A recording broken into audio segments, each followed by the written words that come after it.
Morning everyone, here we are ready for some more maths. We're going to be looking again at some equivalent fractions, decimals and percentages. But before we start, we're going to do our warm-up. Done something a little bit different yesterday. Now some of you might recognise this if you did the challenge in yesterday's lesson. But I thought this was a good one to have a look at for a bit of a warm-up, to look at it in a slightly different way, bring in a little bit of our data handling at the same time. And I thought it's maybe nice to do something a bit different. Now, this question said that Mo recorded the number of different coloured cars in a car park. The chart shows his results. What percentage of each colour car did Mo see? Now, if you get a chart like this, the very first thing that we have to do is we have to see and read the axes very carefully to figure out, first of all, how many blue cars, grey cars, black cars, white cars and yellow cars there are. So, some of you that did this yesterday actually read this wrongly, even though we've got quite a lot of clues on our axis. So let's have a look first of all at the yellow car. All right, now the yellow car, you can see over here, we can see at the bottom that our axis, our x-axis, which is going across the horizontal line, is going up in tens, but it's put interval lines worth 1 each way along that axis. So you can see that the yellow is actually coming down towards here. So this has got 10, 11, 12, 13, 14 cars. Now what I'd like you to do is pause the video and first of all work out how many cars there are, how many cars for each colour there are, and just jot them down, okay, on a piece of paper. So pause the video, come back when you've done that. Okay, so let me just write these on so that you can check if you are correct. So white cars, you should have got 44 because it's just before the 5. Black cars, there are 40. Grey cars, there are 60. And blue cars, there are 42. If you have a ruler or even the edge of a book, it's really worthwhile to draw a line down if you're a bit wobbly with where you're coming down in that line, because then you'll be very accurate. Now, some of you handed in this challenge and were writing answers like blue, there's 42% of blue cars, 60% of grey cars, black, 40%, and so on. So you were taking that number and just putting the percentage sign next to it. Now, some of you I've had a few little chats with about how to correct that. Is that right? It's not, is it? Because that's not giving it as a percentage. In order to create a percentage, we have to first of all, put it as a fraction of amount to know how many out of how many are that colour. So the first thing you had to do was total all of these numbers together. So you needed to add all the blue cars, grey cars, black, white and yellow, and they should have all added up to give you a total of 200. So I'm going to show you then with the blue car. So for the blue car with a percentage, what we would have done is we would have said, right, the blue car, there are 42 out of 200. Now, can we just say that that's 42%? No, we can't, because our denominator for it to be percent needs to be out of 100. Now, this is an interesting one because often we've been multiplying to get to 100. What have we got to do this time? Well, to get from 200 to 100, we've actually halved that number or divided by 2. So we need to do the same to the top number. So 42, we're going to divide by 2. So we should get an answer of 21 out of 100. So for the blue cars, the percentage is 21%. Okay, now what I'd like you to have a go at, obviously, if you've done this already before, I apologise, but if you want to just have another practice, then that would be great. But most of you haven't done this, so I'd like you to pause the video and now have a go at putting the rest of them into percentages, and then come back and I shall give you the answers. Okay, so here we go. Now I'm going to just write the answers down on the side here. So grey, you should have 30%. Okay, for black, you should have 20%. For white, you should have 22%. And for yellow, you should have 7%, because you should put all of those totals out of 200, halved them, so they become out of 100, and then you would get your percentage. Okay, so that is like the 2 steps involved to get percentages from this graph. Okay, today's work then, we are going to, like yesterday, be finding equivalent fractions, decimals and percentages, but today we're doing a lot of ordering fractions, decimals and percentages. We're comparing between them and converting, okay? Now for our Discover this morning, so here we are, we've got Lee and Kate have come to the fair where they are on the coconut shy. So they're throwing the coconuts, see how many they can knock down. Now Lee has said he scored 5 out of 20, so he does have 20 throws and only 5 of them he knocked them down. Whereas Kate scored 6 out of 25 throws. Now, first question is we've got to write them as a fraction. So let's have a think then. If it's writing as a fraction, nice and straightforward, isn't it really? Because Lee, he scored 5 out of his 20 throws, and Kate, she scored 6 out of her 25 throws. Now the next question says, who was more accurate at the coconut shy? Now can we decide by looking at these fractions? We can't, can we? Because actually, in order to decide who is more accurate, we have got to make the denominators the same. Now, I think that here we can turn them both into hundreds, can't we? Because we know that we can multiply 20 by 5 to make 100, and we can multiply 25 by 4 to make 100. And so we can do the same to the numerators. So here we're going to multiply this by 5, which gives us 25. And this one we're going to times by 4, which gives us 24 out of 100. So can you write those as a percent? Yes, we can. We could say this is 25% and this one is 24%. So who was the more accurate with their coconut shy throwing? It was Lee, wasn't it, with 25%, because that means 25% of his shots knocked off the coconut, whereas for Kate, she only knocked off 24%. Now, sometimes our thoughts might be, oh, well, if we just looked at the fraction, Kate's got 6 over, so she's more accurate. But because it's out of 25, actually, it is fewer than Lee has knocked. Okay, right. Now, this here says write a fraction that can be found between the both scores. Now, here are the scores. I've got them just written on this bit here. So we've seen that Lee got 25 out of 100 and Kate got 24 out of 100. Now, we're going to do this on a number line. So here is our number line, and I'm going to put 24% and the 25% at either end, because we've got to find a fraction that falls in between them. Now, it's quite difficult looking at it at the moment because it goes from 24 hundredths to 25 hundredths. Well, you're not really meant to put a decimal at the top of a fraction, so it couldn't be 24.1 hundredths or 24.3 hundredths. So what can we do? Well, actually, what we can do is we can convert these into thousandths. So if we multiply 100 by 10, here we're going to turn it into thousandths, aren't we? So I can do 24 times 10, which gives me 240 thousandths, because that is actually the same as 24 hundredths. We just made it 10 times larger. So let's do the same over here. 25 hundredths is the same as 250 thousandths, isn't it? Now this gives it a lot more scope, because look, this makes this 240 thousandths, and this is 250 thousandths. Now we've got lots of numbers that fall in between here. If I went halfway between them, that would be 245 thousandths. I could have 248 thousandths a little bit further down my number line. Do you see what I've done there? So in order to find a fraction that falls between them, I've just converted them into a smaller fraction, into thousandths, so I've got those numbers that will come between them. So any fraction between 240 thousandths and 250 thousandths can be found between Lee and Kate's scores. For example, 247 thousandths. Okay? Okay, so we're going to now look at this thing together where we've got to place these amounts in order.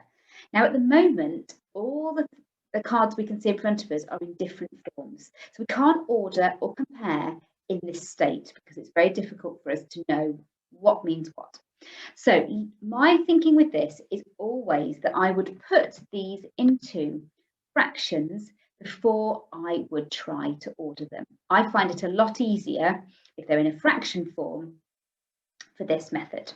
So let's have a look what we know and what we can use already. So let me get my pen. Where has it gone? Here we go. So 55% we know is the same as 55 out of 100.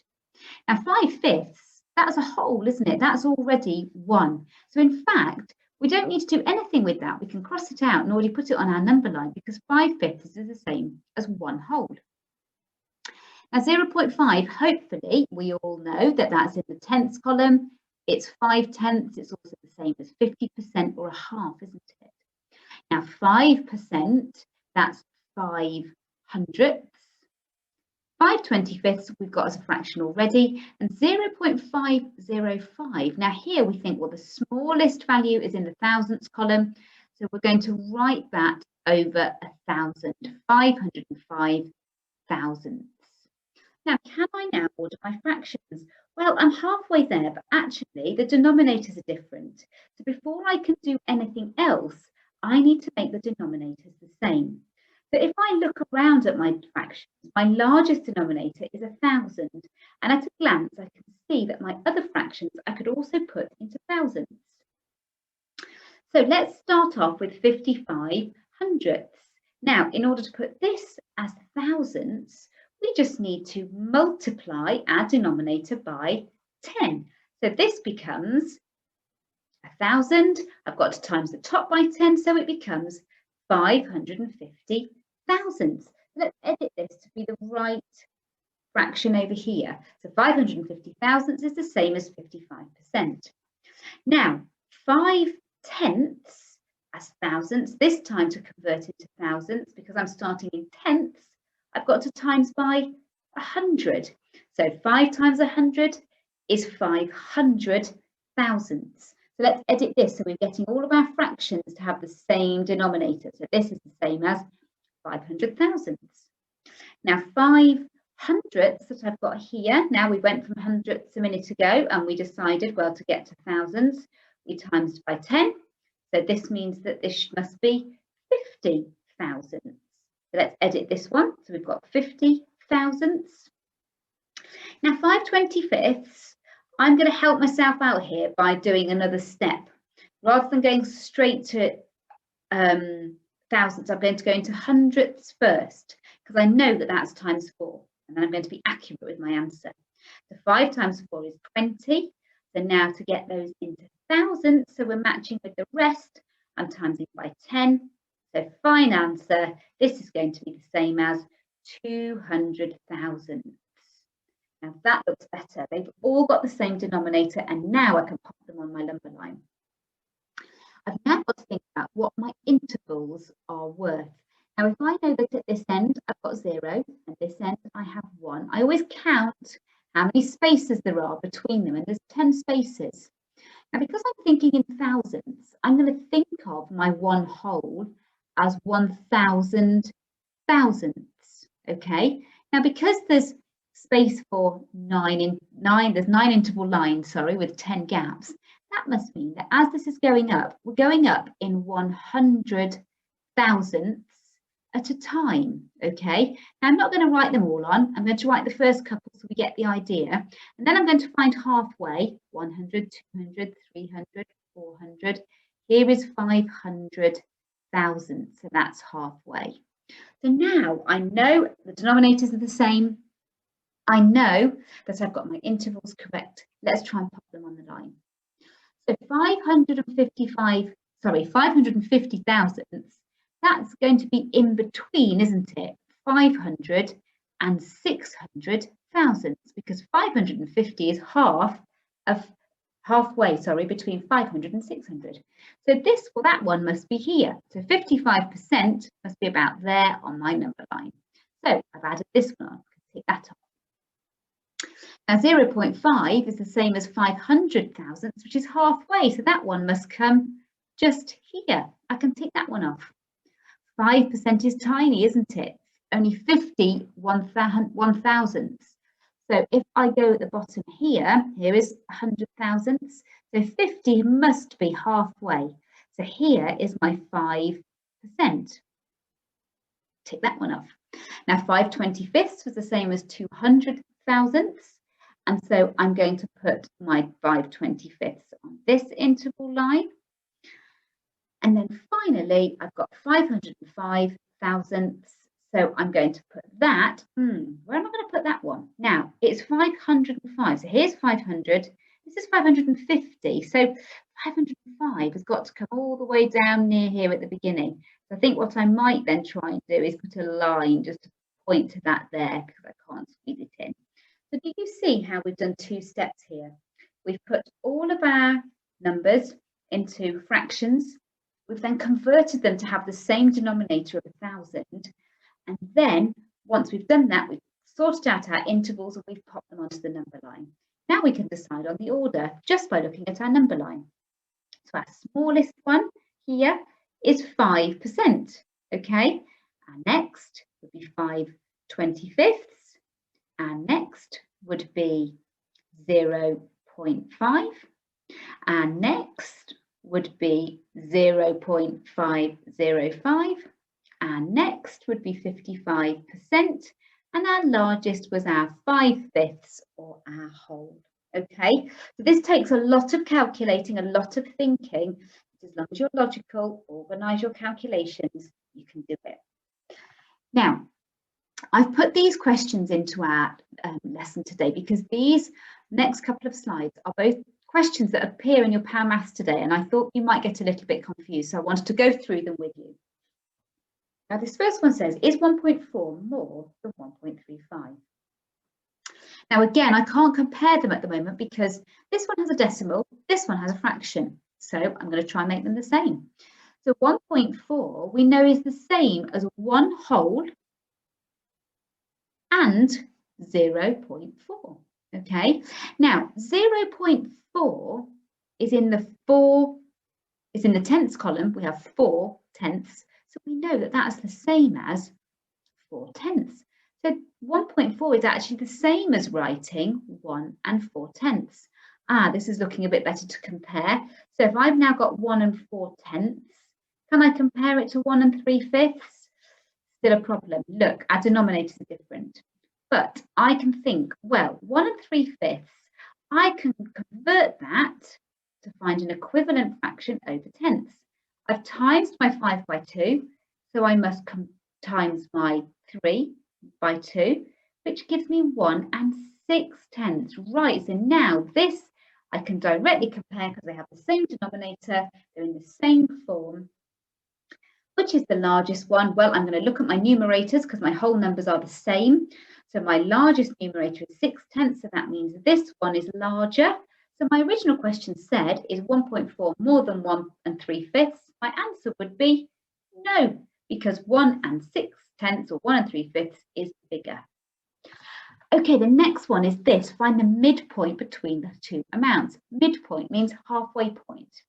Again, they're in different forms, 0.4 and 50. Now 0.4, I'm going to try by putting it into different forms.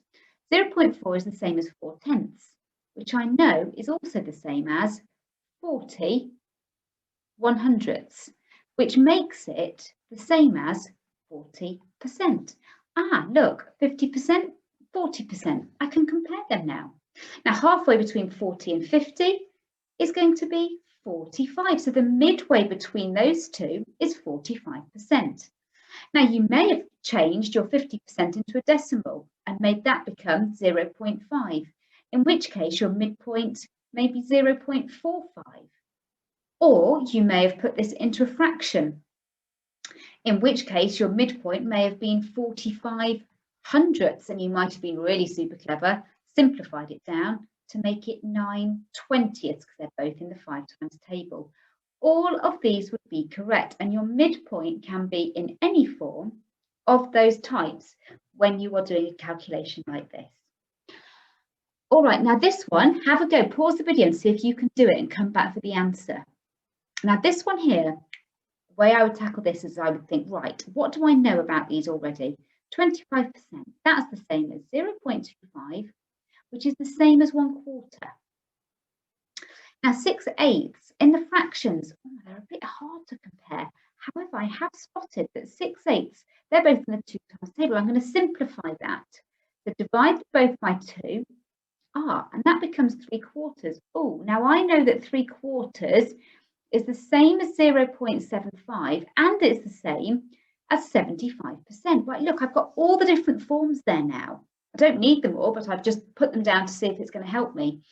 Now I'm going to look at the percentages, 75% and 25%. Now what's the halfway or the midpoint between these two amounts? Well, I think, well, if I add another 25 onto here, that would take me to 50%. Is that the midpoint? I can check, because if I've seen here, this to here, that's been a jump of 25. Now, if this is a midway point, then this here also is going to be a jump of 25, which it is. So therefore, 50% must be my midway point. You could have written that as a decimal, 0.5. You could have written it as a fraction, which would have been, if you'd done it from your percentage, 51/100 or 5/10, or simply as 1/2. You may have even noticed that with the quarters, this is 1/4, this was 3/4, so you could have written it as 2/4 as the midway. All of those answers would be correct. Now, it might seem overwhelming with the different types you can do here, but I want to make sure that each time I'm showing you how to do each one, because you will find that one might be easiest for you. When you're doing it in your books, you don't need all of these types each time, but you then hopefully will have the knowledge to adapt between the different forms that you can write those numbers in. Okay, so for today, your work is on equivalent fractions, decimals and percentages part 2. Now this is on pages 56 to 58. If you're in my maths group when we're at school, then please focus on questions 1 to 4. But obviously if you get a crack on and you're happy with it, you can do more if you want to. The challenge is there if you want to do something more at the end. Please keep sending us your work. Don't worry if you're getting stuck and feeling you need to keep asking questions. That's what we're here for. All right, so ask away and I'll see you again tomorrow. Bye-bye.